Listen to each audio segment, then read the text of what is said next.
টিয়া পাখির মতো মুখস্থ করে বড় বড় সার্টিফিকেট অর্জন করে বড় বড় চাকরি পাওয়াকে শিক্ষা বলে না। শিক্ষা হচ্ছে সেটা যা একজন মানুষের ভিতরের কুশিক্ষাকে দূর করে সমাজের পরিবর্তনে এগিয়ে আসার উৎসাহ যোগায়।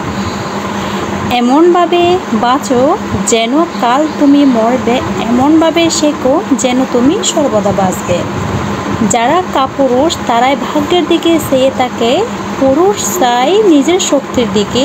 তোমার বাহু তোমার মাথা তোমাকে টেনে তুলবে, তোমার কপাল নয়। অনুকরণ নয়, অনুসরণ নয়, নিজেকে খুঁজুন, নিজেকে জানুন, নিজের পথে চলুন। একজন ঘুমন্ত মানুষ আরেকজন ঘুমন্ত মানুষকে জাগাতে পারে না।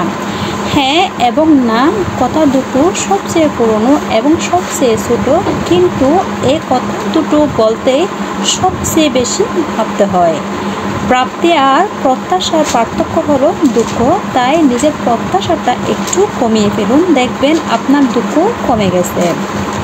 জ্ঞানীর হাত ধরা যায় কিন্তু বোকার মুখ ধরা যায় না। একজন মহান ব্যক্তির মহত্ব বোঝা যায় ছোট ব্যক্তিদের সাথে তার ব্যবহার দেখে।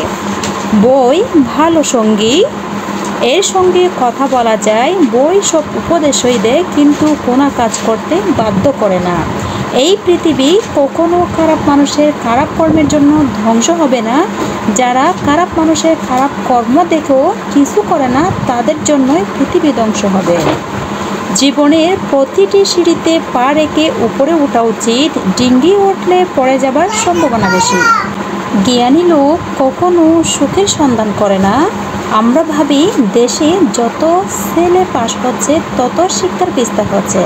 পাশ করা আর শিক্ষিত হওয়া এক বস্তু নয়, এ সত্য স্বীকার করতে আমরা কুণ্ঠিত হই। বড় হতে হলে সবাগ্রে সময়ের মূল্য দিতে হবে।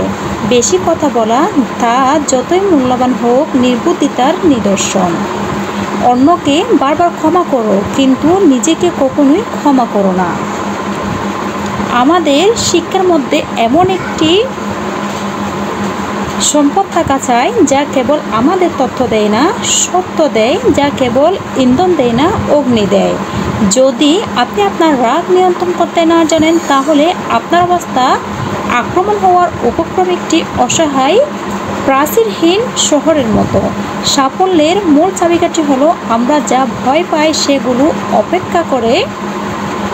অপেক্ষা আমরা যা আশা করি সেগুলোর উপর আমাদের সচেতন মনকে প্রতিষ্ঠিত করা। কখনো ভেঙে পড়ো না। পৃথিবীর যা কিছু হারিয়ে যায় অন্য কোনো রূপে সেটি ঠিকই আবার ফিরে আসে জীবনে। সুখে থাকায় জীবনের চরম সতর্কতা নয়, বরং কাউকে সুখে রাখতে পারাটাই হলো জীবনের সবচেয়ে বড় সার্থকতা।